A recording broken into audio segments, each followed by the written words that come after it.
오늘 이제 고전시가 읽는 법 하는데 이 고전시가 읽는 법을 잘 해놔야 돼. 우리가 이제 낯선 고전 작품이 나올 때마다 그 고전 작품을 외우는 게 아니라 기본적으로 어떻게 읽는지를 알고 있으면 훨씬 더 쉽게 이해되고 더 잘 기억된단 말이야. 어쨌든 이제 수능에 나오는 고전 시간은 70% 이상이 EBS 반영이라고 보면 돼. 그래서 내가 좀 고전 시가가 약하다 그러면 수특이라든지 수능 원상을 잘 보면 되는데, 근데 그걸 보고 잘 기억하려면 기본적으로 고전 시가를 어떻게 읽는지는 알아야 돼. 그러니까 오늘 여기와 관련된 것들 한번 해보도록 합시다. 잠깐, 너 책 안 가져왔어 또? 책 필요하고 책 빨리. 자, 28페이지. 자, 준비됐어? 자, 갑시다. 자, 이제 고전시가 이제 해석하는 방법을 이제 알아볼 텐데, 이거 읽어보면 알겠지만, 어쨌든 옛날에 있던 게 오늘날 읽히는 거잖아. 우리말이 어떻게 발전했냐면, 기본적으로 우리나라 말의 문자는, 우리 문자 한글은 어떻게 만들어졌냐면, 소리를 적을 수 있게 만든 거야. 소리를 적을 수 있게 만들었기 때문에, 일단 글자를 보면, 소리를 편안하게 읽는 데 초점을 맞춰야 된다는 거야. 알겠지? 자, 한번 가보자. 우리 문자는 당시 이제 민중들의 말소리를 적기 위해서 만들었단 말이야. 그러니까 말소리를 적기 위해서 만들었어. 그러니 당연히 형태보다는 좀 발음에 집중해서 읽어야 해. 알겠지? 다른 형태라도 발음이 같잖아? 발음이 같으면 그건 같은 의미로 보는 거야. 알겠어? 그러니까 형태가 다르면 그 형태에 너무 집중하지 말고 그걸 읽어봐. 읽어보면 어떻게 발음되는지 알지? 그 발음되는 것이 현대국어와 어떻게 유사한지를 보는 게 더 빨라. 자, 근데 지금은 단어는 이제 의미를 구별하는데 발음보다도 형태가 더 중요하게 된단 말이야, 지금은. 그래서 목걸이가 발음은 같지만 형태는 다르잖아? 그럼 이게 뭐가 달라? 의미도 다르단 말이야. 근데 과거엔 그렇지 않았다고, 대부분이. 발음이 같으면 의미도 같았다. 이렇게 보는 거야. 고전 시가를 읽다 보면 이렇게 나와 있어. 실음, 실음, 시름, 시람 이렇게 돼 있지. 이거 세 개가 있는데 선생님이 아래 하는 두 번째 음절 이하에서는 으라 우로 발음된단 말이야. 그럼 얘도 실음, 실음, 실음이야. 의미가 같아. 소리가 같아. 소리가 같다면 얘네들은 어떻다고? 형태는 다르지만 의미 또한 근심으로 같다라는 거야. 자, 그리고 발음도 좀 편하게 발음하는 방향으로 변화돼. 그러니까 정리하자면 어떻게 한다? 발음을 좀 부드럽게 하고 형태보다는 어디에 집중해라? 발음에 집중해라. 이게 첫 번째야. 알겠어? 자, 진서 첫 번째 뭐라고? 발음을 어떻게 하고? 좀 부드럽게 해보고 형태보다는 어디에 집중해라? 발음에 치중하라. 이게 첫 번째라는 거야. 알겠죠?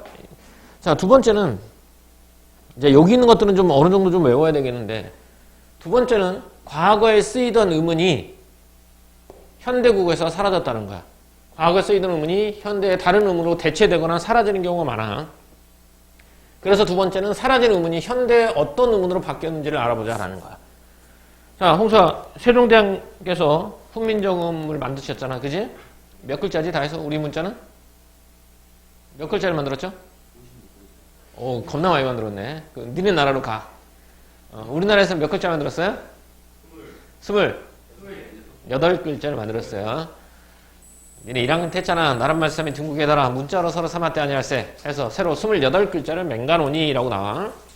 28글자를 만들었단 말이야. 근데 현대에 쓰이는 글자는 몇 글자? 24글자. 몇 개가 사라졌어? 4개가 사라졌단 말이야. 그 사라진 4개의 문자가 어떻게 바뀌었는지, 또 다른 의문들은 어떻게 바뀌었는지 한번 해보도록 합시다. 첫 번째, 가장 많이 나오는 거죠. 아래야. 17세기가 없어졌으니까, 17세기까지 쓰였으니까 아래야 한번 가보자. 아래야. 일단 아래야가 단어의 첫 음절에서 올 때하고 두 번째 음절 이하에서 올 때하고 발음을 좀 다르게 해야 돼. 아래야가 단어의 첫 음절에 올 때는 뭘로 발음하냐면 아로 발음하는 거야. 아로 발음하고, 자, 두 번째 음절 이하에서는 으나 우로 발음하는 거야. 이게 이제 아래야를 발음하는 방법이다. 집중해라. 그런데 이렇게 되는 경우가 있어. 아래야에 이가 붙은 경우가 있지. 그럼 이거 어떻게 읽어야 되겠니? 애로 읽는 게 편하다. 실제 발음은 애가 아니야. 근데 우리는 그냥 애로 읽으란 얘기다. 여기 있는 건 실제 발음이 아니야. 우리가 해석을 편하게 하기 위해서 이렇게 읽어야 된다는 거야. 알겠죠? 자, 그래서 단어의 첫 음절에 올 때 아는 아로 읽고 두 번째 음절 이하에서 올 때는 으나 우로 읽는다. 이렇게 되는 거. 알겠지? 자, 그럼 얘를 한번 보면 이렇게 나와 있어. 자, 아래아가 첫 번째 음절에 있지? 얘는 어떻게 읽어야 돼, 그러면?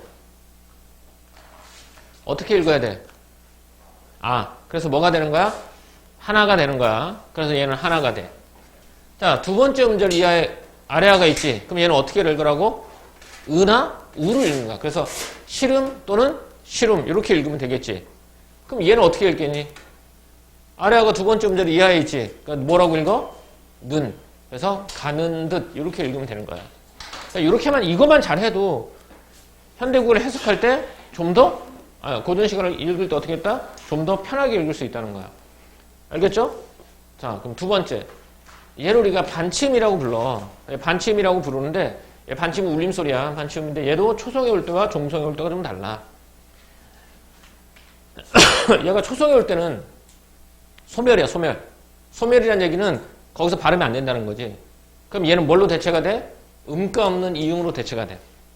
그러니까 반침이 초성으로 오면 그 자리에 음가 없는 이응을 집어넣어주면 된다는 거야. 그래서 읽을 때 어떻게 읽느냐면 이렇게 돼 있다면 어떻게 읽어야 되겠니? 그 어가 되는 거야. 그 어가. 왜? 초성이 반침이 나오면 얘는 어떻게 되니까? 생략되니까 그 어가 되는 거고. 이렇게 되면 어떻게 되냐 이거? 자, 홍석이 아래아가 첫 음절을 오면 뭐로 읽는다 그랬어? 아래아가 첫 음절을 오면 뭐로 읽어? 아로 읽지. 두 번째 음절 이하에 오면 으나 우로 읽는다 그랬지. 그럼 얘 어떻게 읽겠어? 마? 얘는 음가가 사라지니까 마, 이렇게 되는 거야. 그럼 얘도 해석할 수 있잖아. 소리가 마음으로 해석되니까. 자, 요거 두 번째. 반침이 초성으로 올 때는 음가가 소멸돼. 이응으로, 음가 없는 이응으로 대체되는 거고. 그런데 종성으로 올 때는 시옷으로 바뀐다는 거야. 그따. 종성이 맞지? 그럼 얘 시옷으로 바꾸면 얘는 뭐가 돼? 그따가 되겠지? 이렇게. 자, 두 번째. 이렇게 돼요. 자, 지금도 또 쓰이지 않는 것 중에 하나가 이 순경은 비읍인데, 순경은 비읍, 입술 가벼운 소리라고 해. 근데 얘는 뭐랑 결합하느냐에 따라서 좀 달라져. 순경은 비읍에 오른쪽에 아나 어랑 결합하는 경우야. 오른쪽에 붙는 애들이야, 정민아. 오른쪽에 붙어. 그럼 어떻게 되니? 아, 어와 결합하는 경우하고, 얘는 아래에 붙은 애들이야. 아래야, 오, 순경은 비읍 아래로 붙은 애들이지. 오른쪽으로 붙는 애랑 아래쪽으로 붙는 애들랑은 의미가 좀 달라진다는 거야. 자, 한번 가보자. 얘는 만약에 순경 비읍이 요렇게 됐지. 그럼 얘는 어떻게 읽어야 될까? 어떻게 읽어? 반모음 오우로 바뀐다고 했지. 순경은 비읍이. 그럼 얘 순경은 비읍이 뭐라 바뀌어? 오나 우로 바뀌는 거야. 그럼 발음이 뭐가 되냐? 와가 되는 거야. 맞아. 그래서 얘는 뭐가 돼? 와가 되는 거야. 그렇다 보니까 이 순경은 비읍이 뭘로 바뀌는 거니? 오나 우로 바뀌는 거야. 반모음이야. 반모음. 반모음 오나 우로 바뀌는 거야. 그래서 와가 되는 거야. 알겠지? 그런데 얘네가 아래랑 붙은 애들이 있어. 아래에 붙은 애들이야. 아래에 붙은 애들. 그럼 얘를 들어보면 어떻게 되냐면 얘가 의가 됐다고 한번 해보자. 그럼 얘는 어떻게 바뀔까? 얘는 어떻게 바뀌어? 의가 되지? 그럼 얘는 어떻게 되냐면 얘네가 통째로 합쳐져서 아래에 있는 애랑 같이 합쳐져서 뭐라 바뀌어? 오나 우가 되는 거야. 이렇게. 그래서 옆에 있는 애랑 붙으면 얘 혼자 오나 우로 바뀌는 거고 아래에 있는 애랑 붙으면 합쳐져서 오나 우가 되는 거야. 이렇게. 자, 그래서 더버가 됐죠. 더버. 어떻게 되지 그러면? 오른쪽에 붙었지. 그러니까 순경은 비읍이 오나 우로 바뀌는 거야. 그래서 우로 바뀌어서 더버가 되는 거고 얘는 새 순경 비읍에 아래아가 붙었지. 새 아리면 어떻게 됐어? 아래아까지 합쳐서 오나 우로 바뀌는 거야. 그래서 새 울이 되는 거야. 새 울. 그래서 현대의 서울이 되는 거고. 이렇게. 알겠지? 그러니까 순경은 비읍은 오나 우로 바뀌는 게 맞는데 오른쪽에 오는 애랑 붙으면 혼자 오우로 바뀌는 거고 아래에 있는 애랑 결합하면 합쳐서 오우가 된다라고 보는 게 맞아. 알겠지? 자, 이게 지금 사라진 의문이 현대국어에 어떻게 바뀌었는지에 대해서 보고 있어. 다음. 여린 히읗. 여린 히읗은 소멸, 음가가 없는 이응으로 대체됐어. 얘는 아예 사라졌으니까 음가 없는 이응으로 가면 돼. 그러니까 훈민정음 그럼 얘는 뭐를 읽으면 돼? 훈민정음 이렇게 읽으면 되겠지? 얘는 쉽고. 그 다음 예리응도 똑같아요. 초성에 올 때는 음가가 소멸해. 아예 없어. 근데 받침으로 올 때는 음가에 있는 이응으로 바뀐다라는 거야. 자, 여기 가실이 이가 할 때 이가 뭐니 이거? 예리응이란 말이야. 초성으로 온 거잖아. 초성으로 올 때는 그냥 음가 없는 이로 바뀐다고 보면 돼. 그러니까 얘는 이응은 똑같이 읽으면 돼. 얘는 상관없고. 종송으로 올 때는 음가 있는 이응으로 대체된다고 했죠. 세종, 음가가 없는 이응, 꼭지 이응이지. 예리응이야. 그럼 얘는 그냥 세종 이렇게 읽으면 된다는 거. 알겠죠? 이렇게 보면 되고. 그 다음 어두자음근이라 그래서 어두라는 말은 무슨 뜻이냐면 말에, 두, 머리에 자음이, 군, 물이 지어서 온다라는 뜻이야. 그래서 어두자음근, 말의 첫머리에 자음이 물이 지어서 온다. 이게 어두자음근이야. 특히 이렇게 오는 것들이겠지? 이렇게 오는 것들인데 이게 선생님이 여기다 이렇게 4개를 써놓긴 했지만 이게 학교에서 배울 때 이제 다르게 배울 거야. 니네 근데 여기 있는 학교 정연이나 서연에서는 기본적으로 얘네들 2개 있지? 얘네 2개는 어두자음근이 아니라고 봐. 어두자음근이 아니야. 이건 어두자음근이라고 안 봐. 근데 다른 학교에서는 얘를 어두자음근으로 보기 때문에 선생님이 여기다 이렇게 집어넣는 거야. 어쨌든 초성이 어두자음근이는 아니든 자음이 2개 이상 겹쳐서 나오는 경우 있지. 서로 다른 자음들이 겹쳐서 나오지. 그럼 얘는 어떻게 읽으라? 맨 마지막에 있는 음운을 어떻게 읽어? 된 소리로 읽으면 된다. 이렇게 되는 거야. 읽는 방법이야. 그럼 얘를 읽을 때 어떻게 읽어? 따. 아니까 따로 읽는다는 거야. 얘는 어떻게 읽고? 뒤에 있는 시옷을 된 소리로 써. 이렇게 읽는 거지. 이렇게 읽는다면 현대국어를 읽는데 좀 더 도움이 될 거라는 거야. 알겠어요? 자, 이게 2번째였어요. 2번째 뭐냐면 사라진 음운이 현대 어떤 음운으로 바뀌는지 알아야 된다는 거야. 사라진 음운이 현대 어떤 음운으로 바뀌는지 알아야 돼. 요거는 어느 정도 외워둬야 되겠지. 근데 얘를 외워두면 고전시가뿐만 아니라 문법에서 좀 어려운 중세 문법까지도 좀 수월하게 갈 수 있어. 그러니까 얘는 반드시 기억해두는 게 좋다. 알겠죠? 자, 이게 2번째였어요. 그럼 3번째 한번 가보도록 합시다. 3번째는 뭐냐면 이제 국어가 현대로 오면서 좀 더 사람들이 쓰기 편하게 발전한단 말이야. 그 발전하는 과정에서 어떤 일이 벌어지냐면 좀 더 쉽게 발음하도록 바뀌어. 쉽게 말하면 음운의 변동이 일어난다는 거야. 법칙이 일어나. 근데 예전에는 그런 게 없었어. 그래서 3번째는 현재 일어나는 음운 변동이 과거에는 일어나지 않았기. 그렇기 때문에 어떻게 된다? 과거에 일어나지 않았던 음운의 변동을 현대에 맞게 적용하면 좀 더 쉽게 읽을 수 있다. 아주 중요한 것들만 말하고 있는 거야. 알겠죠? 자, 구개음화가 나와 있는데 첫 번째 구개음화인데 구개음화가 뭐죠? 그래. 디귿이나 티읕이 이나 반모음 이를 만나면 지읒이나 치읓으로 바뀌는 거야. 쉽게 말하면 디귿 티읕이 지읒 치읓으로 바뀌는 게 구개음화야. 근데 예전에는 그게 일어나지 않았어. 그러면 예전에 일어나지 않았지만 그걸 현대국어로 바꿀 때는 적용시켜서 읽으면 될 거잖아. 자, 구개음화 가볼게. 이나 반모음 이 앞에서 디귿이나 티읕이 중세국어에는 쓰였다는 거야. 그래서 이나 반모음 앞에 디귿이나 티읕이 쓰여. 근데 이게 현대에 적용되면 이나 반모음 이 앞에서 디귿이나 티읕은 뭘로 발음돼? 지읒이나 치읓으로 변한다는 거야. 쉽게 말하면 이렇게 디다 더더두대 티타 터터투테가 나오면 이거 다 뭘로 바꿔? 구개음화 시키란 말이야. 그래서 어떻게 읽어? 지자 저저주제 치차 처처추체 이렇게 읽으라는 거야. 중세 때는 구개음화가 일어나지 않았기 때문에 디다 더더두대 티타 터터투테가 쓰인단 말이야. 근데 현대국에서 이거 안 쓰요. 고유어에서는 특히 얘를 어떻게 발음해? 지자 저저주제 치차 처처추체로 발음하라는 거야. 그러면 해석이 좀 더 쉬워져. 자, 여기 가보자. 자, 진서 이거 어떻게 읽어야 되냐 이거. 이거 그대로 읽어봐. 아니야, 네 책 봐, 네 책. 텐둥이라고 돼 있지. 읽을 때는 텐둥이라고 읽었잖아. 그런데 티타 텨니까 뭘로 바뀌어? 처로 바뀌는. 뒤우니까 뭘로 바뀌어? 주로 바뀌는 거야. 그럼 뭐가 돼? 천중이 되는 거야. 하늘 중간. 훨씬 더 쉬워지지 해석이. 얘도 밤중에잖아. 디다 되어 뒤우니까 어떻게 읽으면 돼? 주를 읽으니까 밤중에 읽어야 되는 거야. 얘는 티타 텨니까 뭐가 되고? 치가 되겠고. 얘는 시옷과 디귿이 동시에 쓰였지. 어디 걸 된 소리를 읽어라? 뒤에 걸 된 소리 읽어라. 뭐가 돼? 치, 뜨니가 되는 거야. 이렇게 되면 고전 시가를 해석하는데 좀 더 도움이 된다 이거야. 알겠죠? 자, 일단 복습 한번 넘어갈까? 첫 번째는 어떻게 하라고 그랬지? 고전 시가 잘 읽는 법. 첫 번째 어떻게 하라? 발음을 편하게 읽고 발음을 좀 편하게 하고 형태보다는 어디에 집중해라? 발음에 집중해라. 첫 번째. 두 번째는 과거에 쓰이던 음운이 현대에서 쓰이지 않는 경우가 많지. 그게 어떻게 바뀌고 어떻게 변화했는지를 좀 봐자. 이렇게. 세 번째는 현대 국어에 적용되는 법칙이 과거에는 쓰이지 않았단 말이야. 그래서 과거의 것에다가 현재 의문 법칙을 집어넣는 거야. 다음 원순모음만. 원순모음만은 뭐냐면 둥그런 자야. 둥그런 모음으로 바뀐다. 원순모음은 우나 오를 말하는데 우, 오가 아닌 것들이 우로 바뀌는 게 원순모음이야. 정리해보면 원순모음은요. 중세국어에는 적용되지 않았어요. 미음이나 비읍, 피읍이나 쌍비읍, 이게 순음이야. 얘네 다음에 의가 쓰였대. 근데 현대국어에서는요. 얘는 순음 다음에 의가 뭘로 바뀌어야 다? 우로 바뀐다는 거야. 그래서 중세국어에 무부푸푸로 나온 애들이 있다면 얘는 다 뭘로 바뀌어? 무부푸푸로 바꿔서 읽어라야. 그러면 해석이 좀 더 쉽게 돼. 이게 원순모음화야. 자, 얘를 한번 가보자. 자, 옛날에 이렇게 했었어요. 붉은 이렇게 됐단 말이야. 발음하기도 어렵지? 붉은 이렇게. 그래서 얘는 뭘로 읽어? 지금은 붉은이 된 거야. 물결도 이제 물결로 된 거고.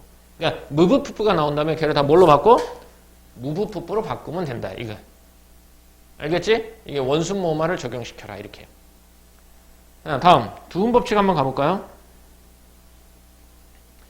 두음 법칙은 현대국어에서 단어의 첫 음절에 이나 반모음 이 앞에서 니은으로 시작하는 단어가 지금은 없는데 예전에 있었어요. 이건 중세국어의 미적용이니까. 근데 현대국어에서는 단어의 첫 음절에 니나 반모음 이가 오면 니은이 오지 않아요. 얘를 좀 더 쉽게 가보면 이렇게 하면 되겠죠.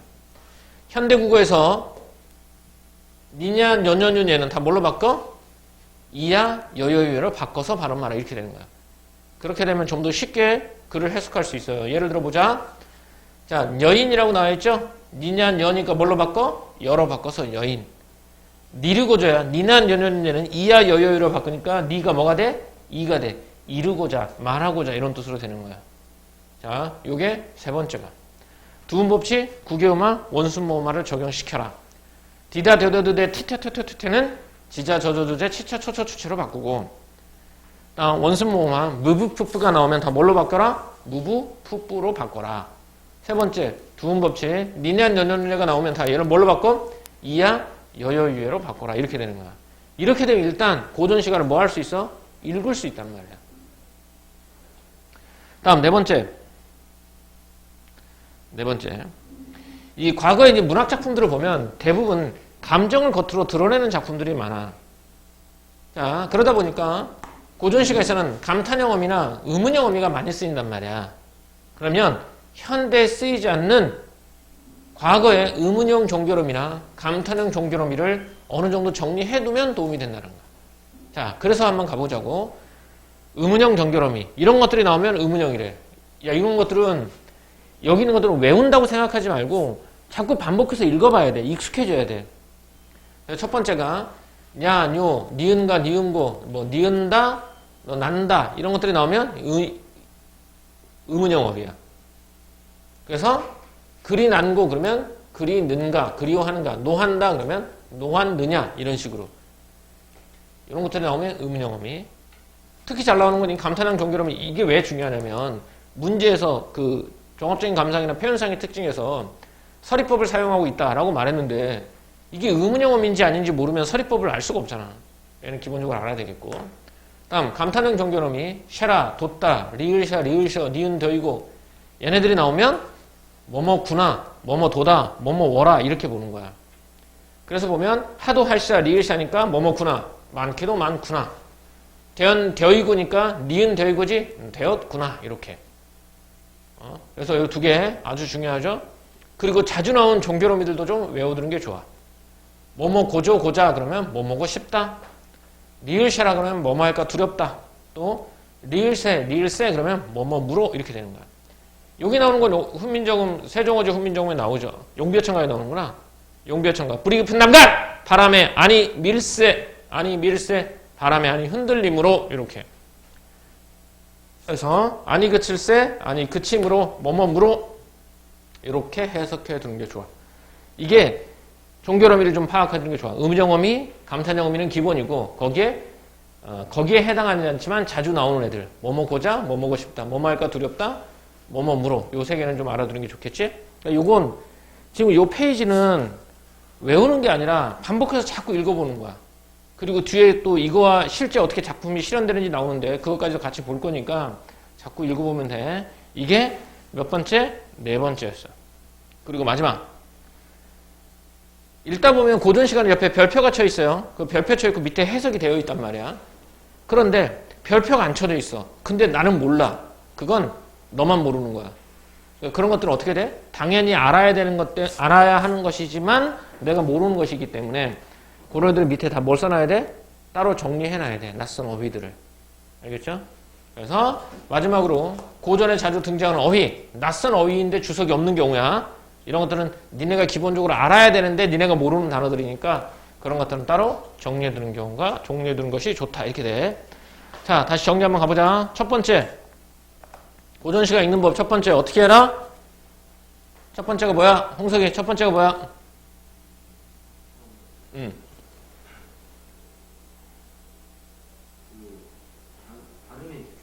그래.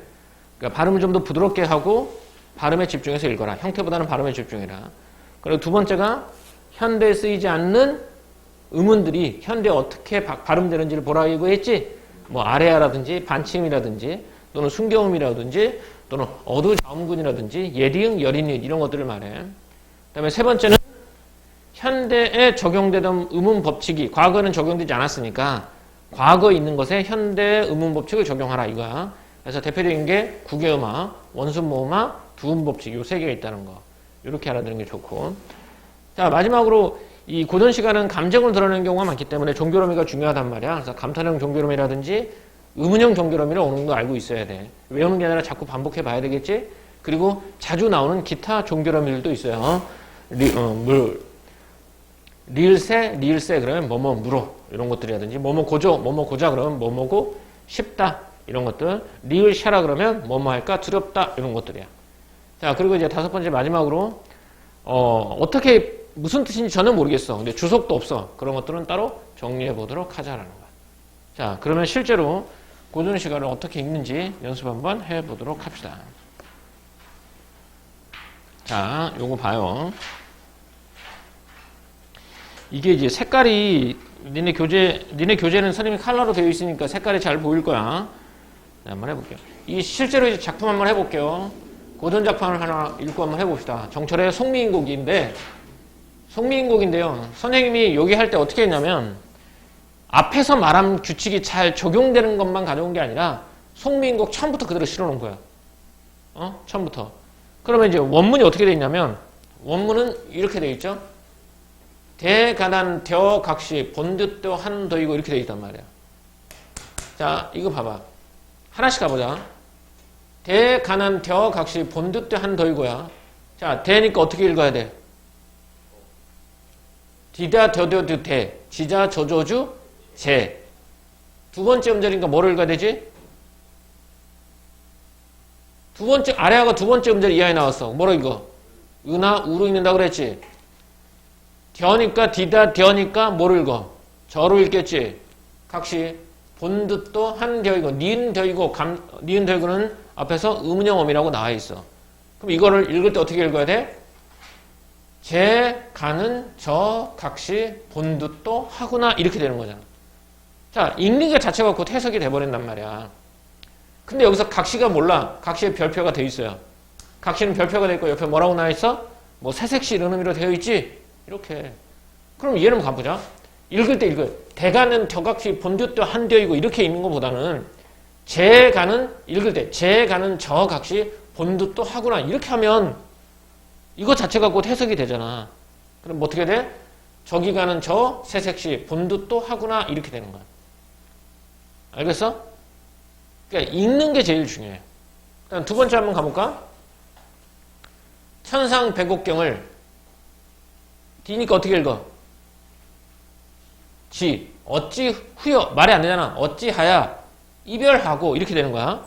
그럼 여기서 봐봐. 이거 어찌하야 이거보다는 지를 읽으면 어때요? 어찌하야가 되지. 그럼 읽을 때 어떻게 돼? 천상백옥경을 어찌하여 이별하고 이렇게 되지. 백옥경 별표 돼 있단 말이야. 옥황상제가 기거하는 곳을 백옥경이라고 불러. 그럼 읽을 때 어떻게 읽어?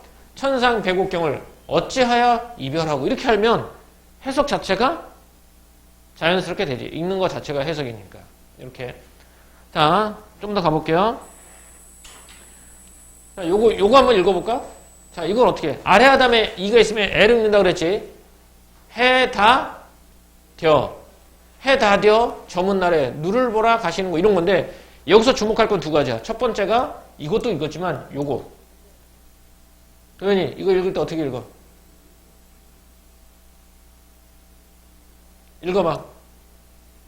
이거 읽을 때 형태에 집중하면 얘가 뭐가 되냐면 누를이야. 누를 이렇게 돼. 근데 형태 생각하려면 발음에 생각해봐. 발음은 뭐가 되니? 누를이야. 누를. 야 누를. 해석이 뭐가 돼? 누구를. 누가 누구거든. 그러면 누를이 아니라 누를이잖아. 누를. 야 누를 보러 가니? 누구를 보러 가니? 이렇게. 자, 해다 되니까 해는 아래하고 이가 붙었으니까 애가 된단 말이야. 그러니까 뭐가 돼? 해가 되고 되어는 구경하고 적용시키면 저가 되는 거야. 그래서 해다저 저문날에 여기서 해석할 때 어떻게 해? 누를 보라 가시난고 해서 는고가 음영어미가 되겠지. 그래서 가시는고 음운영어미가 돼. 그럼 그대로 읽으면 되잖아. 해다저 저문날에 누를 보러 누구를 보러 가시는가 이렇게. 알겠지? 자, 그러면 조금만 가볼게요. 좀만 더 해보자. 나왔으니까. 자, 여기서 가봐. 적은 덧. 별표 쳐 있잖아. 모르는 단어야. 별표 쳐 있는 거 옆에 보면 돼. 잠깐 사이. 역진아야. 이거 봐. 이거 어떻게 읽게 돼? 풋이지, 풋. 그지? 풋은 어떻게 읽으라? 무브푸프는 뭐로 읽으라 그랬어?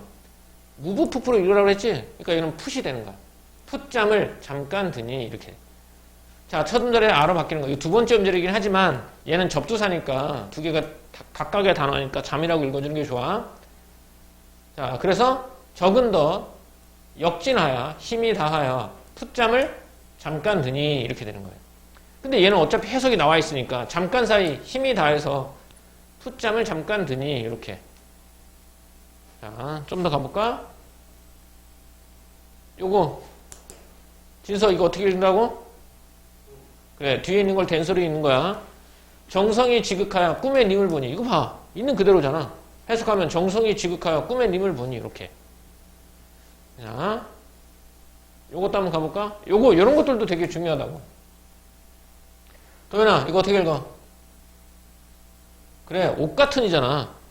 이거 보면 모르지만 해석하면 이 같은이야. 발음이 뭐니? 옷 같은이잖아. 지금도 똑같잖아. 이것도 마찬가지야. 이거 어떻게 읽어? 얼굴이 뭐야? 우리가 그냥 얼굴이야. 옷 같은 얼굴이. 반이나마 늙으셔라. 뭐뭐 셔라 나왔으니까 뭐뭐 군화가 되겠지? 이렇게. 옷 같은 얼굴이 반이나마 늙었구나. 이렇게. 그러면 해석 자체가 옷 같은 얼굴이 반이나마 늙으셔라. 늙었구나. 이렇게 되는 거잖아. 그러니까 그것 자체가 곧 해석이 된다라는 거야. 알겠어? 자, 이렇게 돼요. 자, 밑에 거 한번 넘어갑시다. 이렇게 해서 이 방법을 꾸준히 하면 고전 시간은 좀 쉽게 읽을 수 있다. 이렇게 되는 거야. 알겠냐? 이 고전 시간 읽는 방법이야. 어? 그렇지. 술카장은 모르지. 근데 여기 뭐가 돼 있어? 별표가 돼 있다는 거는 너뿐만 아니라 다른 애들도 모른다는 의미야. 그러니까 이거에 대한 해석을 어떻게 해줬어? 미리 해준 거야. 그러니까 술카장은 실컷. 삽자하니 사례자하니 이렇게 돼 있는 거고. 우리가 해석할 건 이런 것들이야. 별표도 없는 것들. 아래가 첫 번째 음절에 오면 아, 두 번째 음절에 은 나오니까 마음. 이걸 보고 마음으로 읽을 수 있으면 된다는 거지. 마음에 먹은 말씀이잖아. 마음에 먹은 말씀. 자, 해석이 뭐가 필요해? 슬카장 요거 두 개만 하면 되니. 삽자, 실컷, 사례자, 하니 이렇게 되는 거지. 자, 그래서 고전 시간은 이런 식으로 자꾸 낯선 어휘가 나오면 읽어봐야 돼. 그러니까 이걸 읽을 수 있는 사람하고 읽을 수 없는 사람의 차이는 크단 말이야. 읽을 수 있는 사람은 낯선 작품이 나왔을 때 또는 이제 수특에 있는 작품을 볼 때 좀 더 수월하게 읽을 수 있고 이게 안 되면 통으로 외워야 되잖아. 그럼 얼마나 비효율적이고 어렵겠어. 자, 이런 식으로 해서 고전 시간을 읽으면 된다. 알겠지? 그러면 이 고전 시간 하나 하고 넘어갈까요? 한 김에? 자, 한번 가보자. 자, 정문의 탐군가야. 탐군가를 한번 가볼 텐데, 봐봐. 어때? 아래아라든지 어려운 말이 있니, 없니? 우리가 배웠던 고전시가 읽는 방법에 나오는 것들이 있어, 없어? 없지? 그럼 이렇게 나오는 것들은 일단 기본적으로 현대어로 다 풀어놓은 거잖아. 기본적으로 얘는 읽기가 쉽겠지. 이런 거 쉬운 거야. 얘는 EBS에서 나온 게 아니라는 거야. 아까 얘기했잖아. 선생님이 EBS, 고3 수능은 EBS에서 한 70% 정도가 반영이 된단 말이야. 근데 EBS에서 원문대로 실려 있어. 그런 것들은 수능에서도 원문대로 실릴 가능성이 매우 커. 근데 EBS에서 이렇게 현대어로 풀어놔서 실어놨어. 그러면 걔는 수능에서도 현대어로 풀어져 있는 경우가 많아. 자, 요거 한번 읽어보도록 할게요. 자, 춘일. 언제겠냐? 이 춘자 무슨 춘? 봄. 그래. 날일자지? 그럼 얘는 뭐가 되겠어? 봄날이 되겠죠? 봄날이 지지하여 뻐꾸기가 포채거늘 이렇게 돼 있지. 그러면 선생님 지지하여 무슨 뜻인지 잘 모르겠는데요? 모르면 어떻게 하라고? 한자 모르잖아.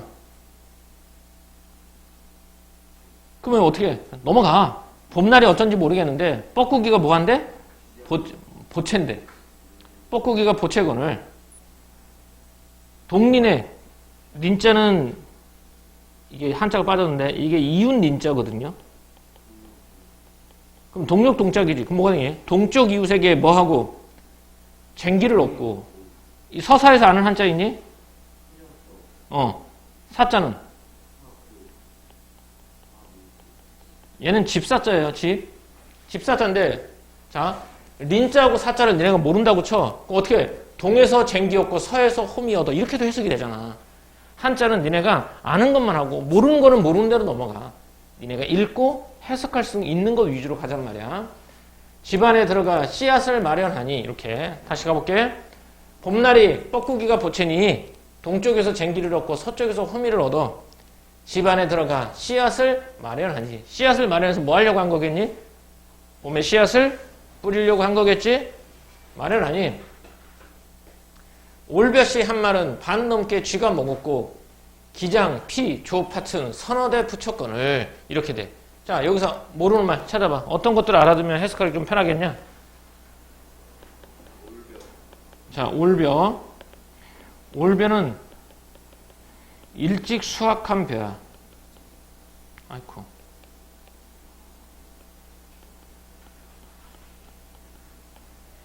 일찍 수확한 벼. 한 말은 반 넘게 쥐가 씨앗을 마련했는데 벼 한 말은 반 넘게 쥐가 먹었고 기장이나 피, 조, 팥 얘는 곡식이다. 얘네들도 곡식의 종류야. 얘네들은 그래서 얘네들을 서너 대 붙였대. 서너 대 하나한 식구 이리하여 어이 살리. 자 하나한 여기서 아는 글자 있니? 모르면 적어야 되겠지. 하나 그러면 찰 한자니까 춥고 기하체험 이런 말 들어봤지? 춥고 배고픈 식구 이리하여 어이 살리. 자 여기까지. 어떻게 되냐? 가난하다는 얘기겠죠? 봄에 씨앗 뿌리려고 했더니 올벼는 쥐가 반 넘게 먹고 그래서 각종 기장, 피, 조팥을 서너 대 붙였대. 이걸로는 춥고 배고픈 식구 어떻게 해서 살겠는가 이렇게. 자 중력 가볼게. 배틀북도 쓸데없이 빈 벽에 남겨두고 솥 시루도 버려두니 붉은 빛이 다 되었다. 이렇게. 이 탕군가는 잘 나오는 작품이니까 한번 해볼게요. 이거 배틀북이 뭐예요? 배틀북. 배틀은 알지? 옷 만드는 게 아니라 천을 만드는 거. 천을 만드는데 북은 뭐냐면 자 그림으로 그려볼까? 배틀은 어떻게 생겼는지 정확하게 모르겠다. 아무튼 이렇게 몸으로 설명해 줄게. 배틀은 실이 이렇게 돼 있을까? 실을 이렇게 격자 넣어서 가로로 세로로 하는 거잖아. 배틀을 어떻게 설명하지? 배틀하는 거 이렇게 돼. 이런 거 본 적 있냐? 착, 슉, 착 이렇게. 그거. 그래. 모르는데도 그렇게 말해줘서 고맙다. 천을 짜는 거야. 실을 엮어가지고 실을 엮어서 이게 날실과 올실로 해놓은 거야. 이게 올실이고 이게 날실이거든. 그래서 이렇게 해서 여기다 배틀 이게 딱 해. 그럼 다시 또 그 실을 내리고 이렇게 되는 거야. 실을 꼬는 거지, 꼬는 거. 자, 조용. 자, 실이 이렇게 막 돼 있으면 요 사이로 실을 집어넣을 거 아니야. 이때 요 앞에 묶어서 보내는 거 있어. 얘가 북이야. 그래서 배틀과 북, 그냥 배틀로 가자. 해석하면 배틀로 합시다. 배틀도 쓸데없이 빈 벽에 남겨두고 소시루도 버려두니 붉은 빛이 다 되었다. 왜 소시루는 뭐니? 떡하는 시루잖아. 먹을 게 없으니까 떡을 해 먹어, 안 해 먹어? 안 해 먹지. 그러니까 소시루도 버려두니 붉은 빛이 되었다. 이 붉은 빛이 됐다는 건 솥이 어떻게 됐다는 거니? 그렇지. 셋이 녹슬었다. 이렇게 되는 거야. 춥고 배고프니까 옷을 만들 천이 없어서 옷도 안 만들고 떡 해 먹을 쌀도 없으니까 시루도 그냥 걸어두니까 붉은 빛이 다 녹이 슬었다. 이렇게 되는 거야. 다음. 세시, 상막, 명절, 제사는, 자, 여기 있는 거, 세시, 상막, 명절, 제사. 아는 거 몇 개 있어? 명절과 제사지? 그럼 이렇게 해. 되게 빼고. 명절과 제사는 무엇으로 해 올리면 하니까 얘네도 명절, 제사는 비슷한 것이겠구나 생각하란 말이야. 그래서 세시 풍속이야. 삭망은 뭐야, 그러면? 다리 차고 기우는 거, 이런 것들인가? 아무튼, 명절, 제사는 똑같은 말이야. 명절 제사는 무엇으로 해 올리며 먹을 게 없으니까 원근 친척 내빈 왕객은 어이하여 접대할 거라고 했지. 저기서 만약에 아는 거 원근 친척은 알지. 친척과 내빈도 좀 들어보는 맛 같지. 그래 그럼 친척과 내빈은 어이하여 접대할게 이러죠. 손님과 친척들은 뭘로 접대할 거냐 이거. 다시 봐. 입을 게 없어서 배틀도 안 쓰고 먹을 게 없어서 시루도 안 써. 그러니까 명절 제사는 무엇으로 해 올리며 친척과 손님은 무엇으로 접대할 것인가. 이 얼굴 지녀 있어 어려운 일이 하고 많다. 많기도 많다. 이렇게 되지. 그럼 여기서 우리가 알아야 될 거는 이 얼굴이겠지? 얼굴이 뭐야? 얼굴은 모습. 몸체, 형체가 되겠죠? 야, 이제 3학년 되니까 이제 이런 건 아는구나. 자, 세시상막 명절제사는 무엇으로 하며 가까운 친척들은 어떻게 접대할 것인가. 이 모습 지니고 있어서 어려운 일이 많기도 많다. 이렇게. 자, 여기까지 해석됐죠? 그 다음에 여기가 A 부분이네. 한번 해보자. 이 원수, 궁기, 아는 거 있냐? 원수, 귀신기, 맞아요. 궁은? 가난할 궁자야. 그러니까 얘는 가난 귀신이야. 아니야. 자꾸 저렇게 해보는 게 좋아. 자꾸 해봐야 돼. 이 원수, 궁기를, 이 원수, 가난 귀신을 어이하여 여의려뇨라고 나와있죠? 자, 여의다라는 말은 정리를 해야 되니까. 여의다고요. 원래는 여해다. 뭐 이런 표현들도 많이 씁니다. 여의다, 여해다 무슨 뜻일까요? 현대국에서는 죽은 거로 쓰여. 근데 옛날에는 죽다라는 의미는 아니었어요. 옛날에는 여의다, 여해다 그러면 민주 무슨 뜻?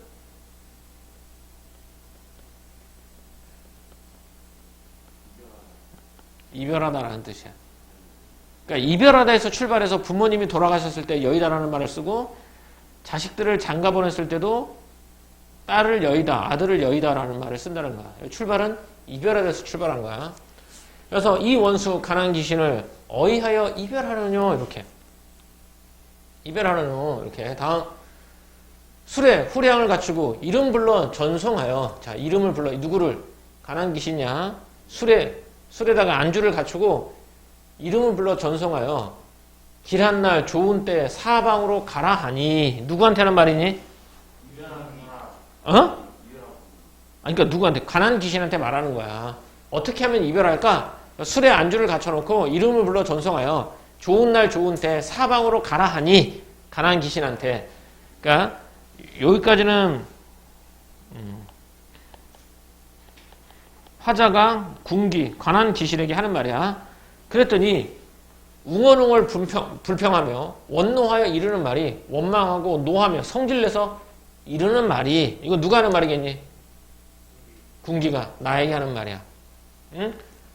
어려서나 늙어서나 희로우락을 너와 함께하며 기쁨과 노여움과 근심과 즐거움을 너와 함께하여 죽거나 살거나 여일 줄이 없었거늘. 여의다가 무슨 뜻이라고? 이별하다. 이별할 줄이 없었는데 가난 귀신이 나한테 말하는 거야. 야, 어려서나 늙어서나 우리 희노애락을 함께 했는데, 너와 함께해서 죽거나 살거나 서로 헤어질 일이 없었는데 어디 가서 누구 말을 듣고 가라 하며 이르느냐. 어디 가서 누구 말 듣고 와서 나한테 가라고 하니. 여기 나오죠. 여기는 누가 누구에게 하는 말이야? 궁기가 화자에게 하는 말이야. 이르는요, 우는 듯하고 꾸짖는 듯하고 온 가지로 협박하니, 가난한 귀신 나를 협박하니, 돌이켜 생각하니 네 말이 다 옳도다. 여기서 너가 누구겠어? 군기. 가난한 귀신 말이 다 옳도다. 무정한 세상은 다 나를 버리거늘 네 혼자 유신하여 믿음이 있어서 나를 아니 버리거든 위협으로 회피하며 잔꾀로 이별하겠느냐? 하늘이 삼긴 이내 가난을 설마 한들 어이하리 빈천도 내 분수이니 서러워해 무엇하겠는가? 라고 했어. 하늘이 만든다라는 뜻이겠고, 여기서 이제 삼기다 그러면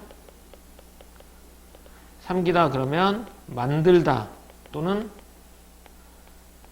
태어나다 이런 식으로 해석해. 그러면 하늘이 만든 이내 가난을 설마 한들 어이하리 빈천, 가난하고 천한 것도 내 분수이니 서러워해 무엇하겠는가? 라고 했어. 가난을 뭘로 받아들이니? 그래, 가난을 운명으로 받아들이는 작품이 되는 거야. 이렇게. 이게 탐구인가요? 자, 내용 어렵지 않죠? 자, 앞에서부터 다시 한 번만 쭉 훑어볼게요. 빠르게 읽을게. 자, 봄날이 지루하여 뻐꾸기가 보채거늘 동쪽 이웃에게 쟁기를 얻고 서쪽 집에서 호미를 얻고 집안에 들어가 씨앗을 마련하니 일찍 수확한 벼 한 말은 반 넘게 찍어 먹었고 기장과 피, 조, 팥은 서너 대 붙였는데 춤고 배고픈 식구 이리하여 어떻게 살겠는가. 입을 옷이 없어 배틀북도 쓸데없이 빈벽에 남겨두고 먹을 떡이 없어 소시루도 버려두니 녹이 다 슬었구나. 세시상말 명절 제사는 무엇으로 해올리며 가깝고 먼 친척과 집에 오는 손님은 어이하여 접대하겠는가. 이 모습 지니고 있어서 어려운 일이 많기도 많다. 이 원수 가난 귀신을 어떻게 하면 이별하겠는가. 술에 좋은 안주를 갖추고 이름을 불러 전속하며 지난날 좋은 때 사방으로 가라 하니 웅얼웅얼 불평하며 원망하며 노하여 이르는 말이 어려서나 늙어서나 희로애락을 너와 함께 하며 죽거나 살거나 이별할 줄이 없었거늘 어디가 누구 말을 듣고 가라고 하며 이르느냐. 우는 듯하고 꾸짖는 듯하고 온갖 협박하늘 돌이켜 생각하니 가난 귀신 네 말이 다 옳다. 무정한 세상은 다 나를 버렸거늘 너 혼자 믿음이 있어서 나를 아니 버리니 위협으로 회피하고 잔꾀로 이별하겠느냐. 하늘이 만든 이내 가난을 설마 한들 어이하리 가난한 것도 내 분수이니 서러워해서 무엇 하겠는가? 라고 되겠죠.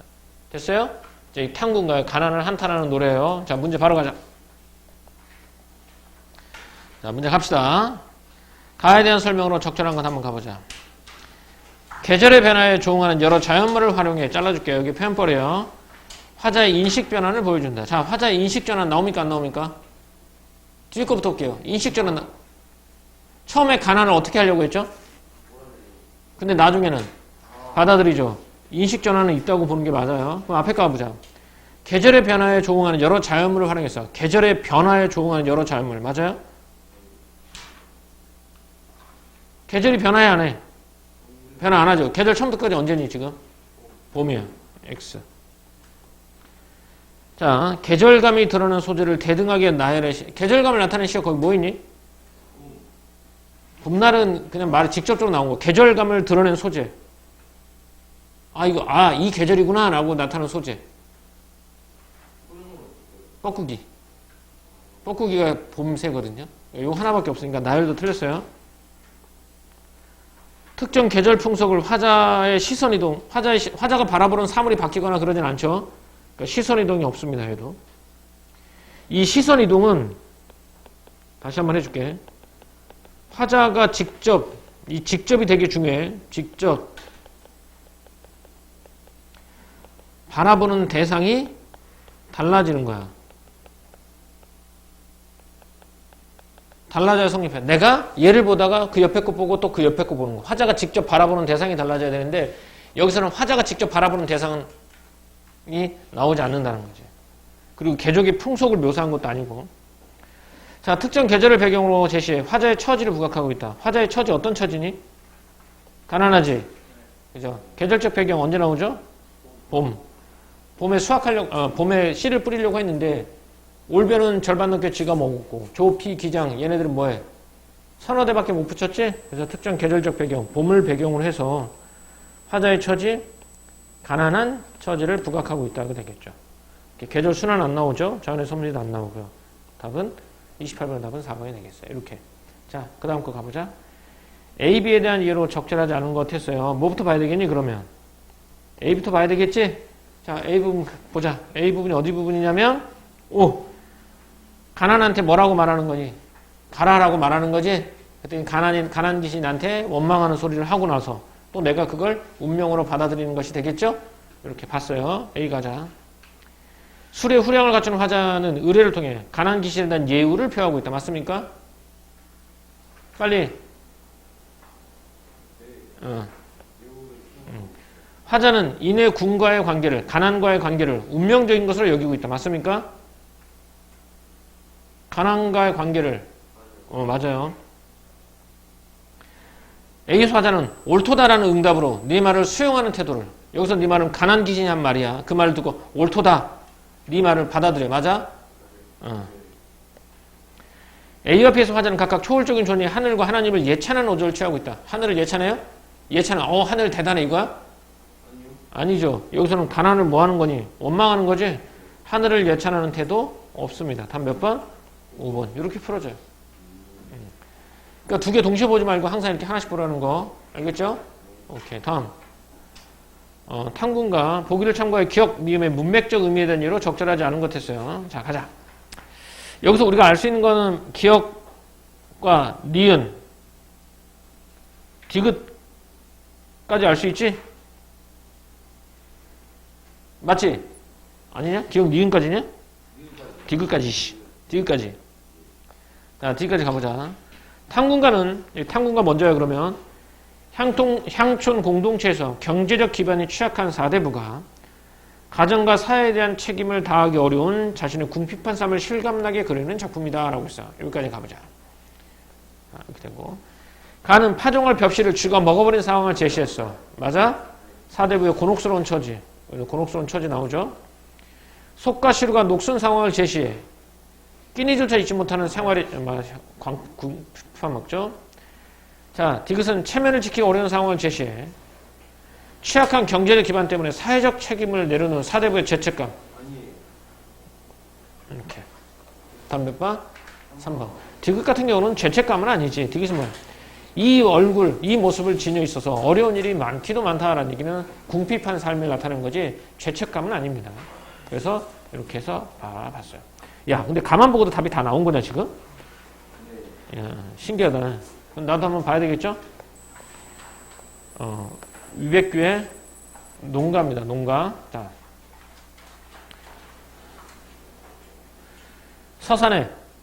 서산에 도들볕 비추고, 도들 모르면 모르는 거 해석하지 말란 말이야. 서쪽 산에 햇볕이 비추고 구름은 느지막이 내린다. 비온 뒤에 묵은 풀이 누구 밭이 우거졌던 거? 비온 뒤에 묵은 풀이 누구 밭에 우거졌느냐? 두어라. 차례 정한 일이니 매는 대로 매리라. 여기는 이제 반매는 순서가 정해져 있다라는 뜻이겠고. 면화는 뭐지? 면화를 다른 말로 뭐라 그래요? 목화씨, 목화. 목화는 세 바구니, 네 바구니요. 이른벼, 아까 우리 이른벼를 뭐라고 불렀지? 올벼. 올벼의 패는 뭐가 곱다? 이런 뜻이야. 패다라는 말은 뭐냐면, 쌀도 꽃이 펴요. 그거 뭐가 편다는 얘기는, 이 벼에서 쌀알이 겉으로 보이는 걸 팬다라고 보거든. 이렇게. 이른벼 패는 뭐가 곱다? 5, 6월 언제 가고 7월이 반이로다. 7월 여름인가 봐. 아마도 하느님 너희 삼길째 날 위하여 삼기셨다. 아까 삼기다가 무슨 뜻이었지? 만들다. 그래. 아마도 하느님이 너희를 만들째 나를 위해서 만들었구나 라고 했어. 여기서 너희가 뭐가 되겠니? 그러면 곡식들이 되겠죠? 이렇게. 아이는 낚시질하고 집사람은 저리 채친다. 새 밥 익을 때 새 술을 걸러서라. 아마도 밥 드리고 잔 잡을 때 흥애교 하노라 라고 나와있지. 여기는 농촌 생활이 좋으니 안 좋으니 지금? 농촌 생활은 긍정적이야 부정적이야 지금? 긍정적이지? 다시 봐. 서산에 볕이 비치고 구름이 느지막히 내린대. 비가 온 뒤에 묵은 풀이 이제 누구 밭에 많이 자라니? 풀이 많이 자랐나 봐. 야, 냅둬. 차례대로 한 일이니까 순서대로 다 매면 돼. 면화는 세 바구니, 네 바구니가 되고, 이른벼는 이 패잖아. 이른벼는 패는 게 고와. 벼가 잘 자라고 있어. 5, 6월을 언제 가고 7월이 절반이로구나.